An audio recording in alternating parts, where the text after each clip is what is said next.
I think since yesterday, or maybe even the day before yesterday, people start to realize something when they start to see that Apple is leaving Russia. However, they still sell things, by the way. Yeah. Shops are working there in St. Petersburg.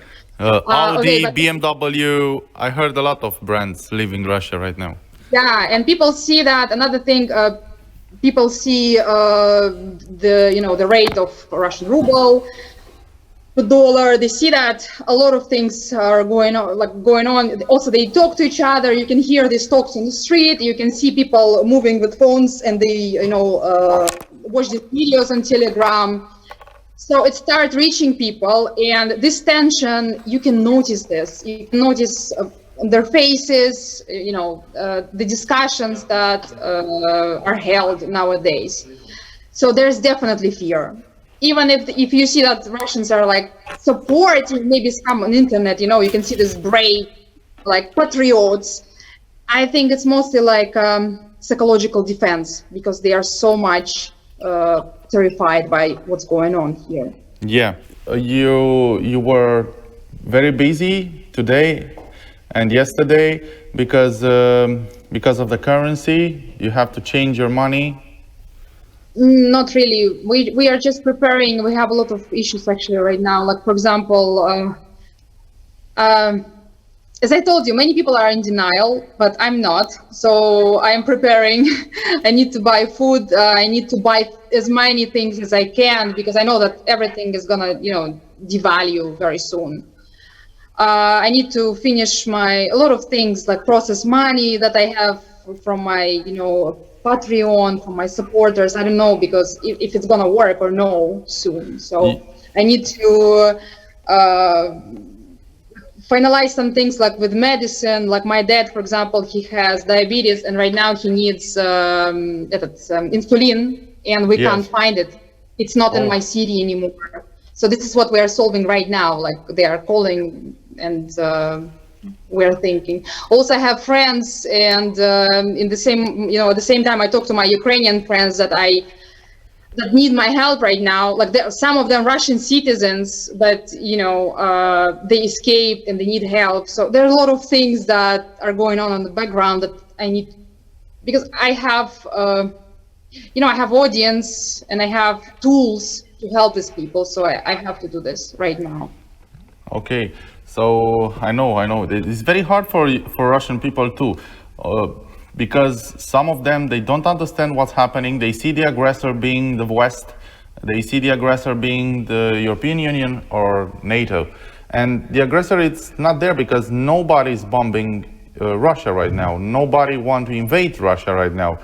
None of this is happening. Only one man tries to conquer Ukraine. We don't know why. We don't know. I talk in the name of Romanian people and the name of the people who are watching us right now. I don't really understand what's happening in Putin's mind right now. Nobody understands. And maybe you don't understand too. No, we thought that we understand. And we believe that what's going on right now, it's not going to happen.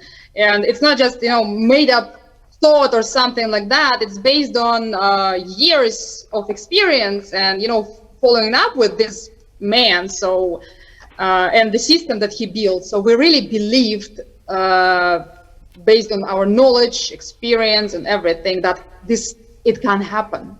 It's suicide. It's because he even personally said that.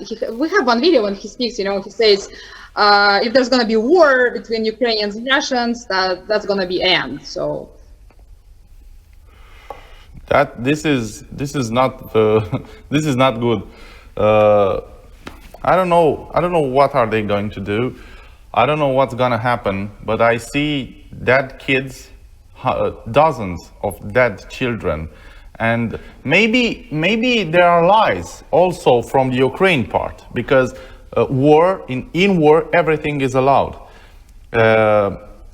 but I don't think everything is a lie. I think the truth is somewhere in the middle, and you cannot lie about that. People are dying right now. Also Russian people. I see kids there in the army. I see young Russian 19 years old, 20 years old. They are very, very young, and we don't want to see anybody dying. Neither we do. They have families absolutely. there.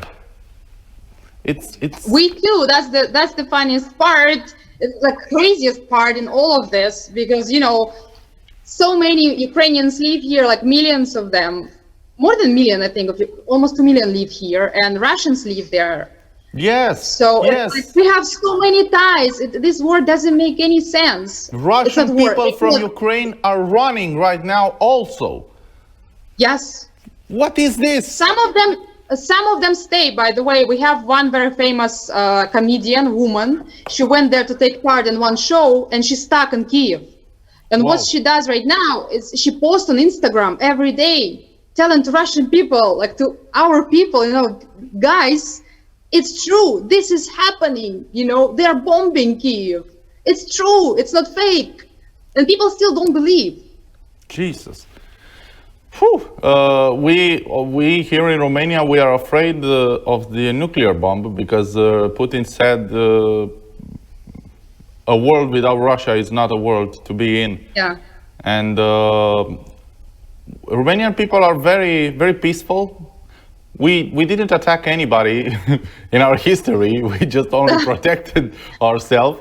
And we are friends with Russian people. We don't care about geopolitics that right now. We are only afraid of that. Everybody should be afraid of that. And war means that. No matter if you call it a military operation or a war, there is that, where there are weapons and people shot. Nobody cares about what do you call it. I think Putin cares a lot about how do you call it there in Russia. They say military operation. What the hell is genocide? They're killing people. I can't, we can't even say, I can't say war actually. Like, I was given an interview and just before I talked to you, and they asked me like, how do you call it war? And then I started to think, my God, actually, if I'm gonna say war right now, it means I'm gonna end up in jail for 15 years. Okay. It's new law. I can't call it war. I have to call it special operation, Jesus Christ. I can call it. I will not be in jail. This is war. This is genocide. This is that. So nobody can put me in jail. I can't call it war. Okay. And I can't spread misinformation, like what they understand out of this, I don't know. Okay, so I shouldn't mention it too? I can say war? You are in Romania, I guess you can say. I can't say.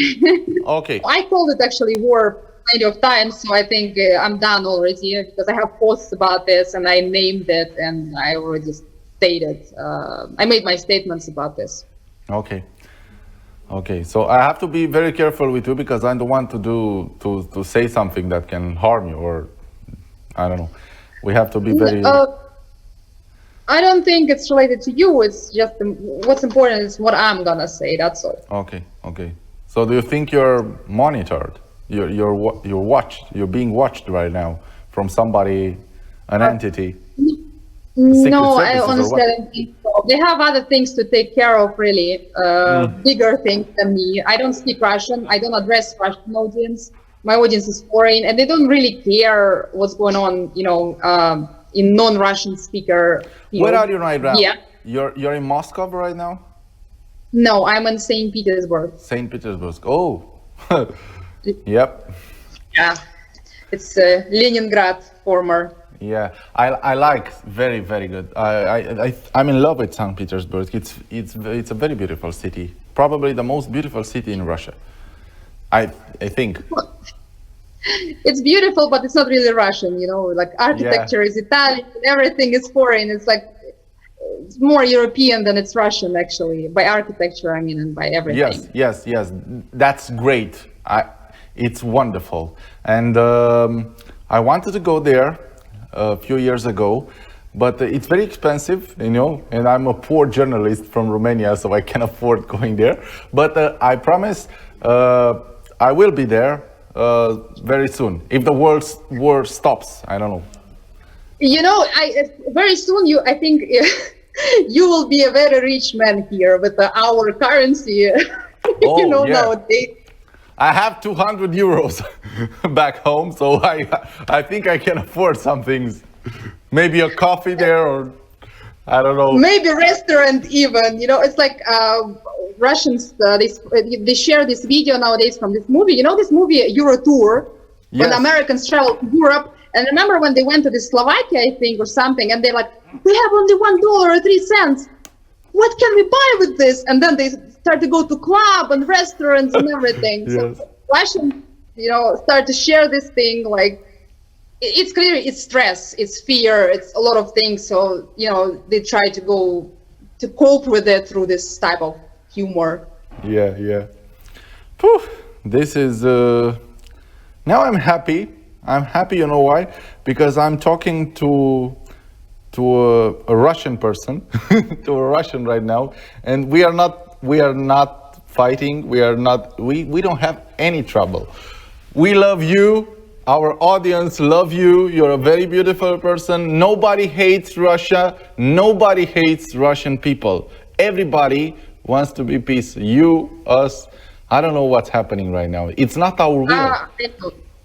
I know this thanks to my blog, you know, because I communicate with a lot of foreigners on daily basis. And yeah, I get like hundreds of messages every day on my Instagram with a lot of words of support. Like, the world is watching, you know, we are with you, we know your struggle and everything. And sometimes I think like, these messages should be sent to, you know, to Ukrainians right now more than to us actually. But people need to understand also that we are also struggling. We are like prisoners right now in this regime. And Russians, first of all, they don't understand what's going on. They don't know. They don't see where it's leading them. Because it's horrific actually where it's leading us. Yes, that's why a lot of people right now is in depression. We will, like, you know, analyze Russia and political situation, and we know where all of this is leading us, and it's horrific. Imagine, dark time. Imagine what's going to happen in a couple of years in Russia with all these sanctions. It's going to be misery there. Russians are going to leave Russia, and they are not be allowed to come everywhere. So I think the only weapon against this regime right now are people there. They have to put the stop. They have to stop all this. I think Russia can fight against war more than any other country in the world right now, or more than any other alliance. Only Russian people are the last hope for peace. Yeah, I think so too. I think so too, because nobody, I said this many times before, you know, nobody can change the regime in Russia except Russians. Yes. Nobody could bring any changes except us, and that's the biggest problem. When people ask me, what can we do with this, you know, sanctions, I say sanctions will not, you know, they will leave bad, and they will continue living because they believe that the whole world is against them. No, it's not. Nobody is against Russian people. Nobody is against Russian people. No, absolutely nobody. I know, but Russian people are brainwashed. Russian people saved the world in the history. There was peace from the World War II till now because of the millions of people from Russia who died fighting for freedom. Why? Why do we have to be enemies right now? I don't know. Only because one man thinks he's the king of the world in this part of the world? No, we shouldn't think about that. Russian people should understand this, and maybe they will, with a very, very big price, of the price of misery and poverty, probably. I don't know. Nobody knows what's going to happen. But that's Russian people will win again. The only thing that we can do is to shut down TV. Yes, I did it too. We will see changes.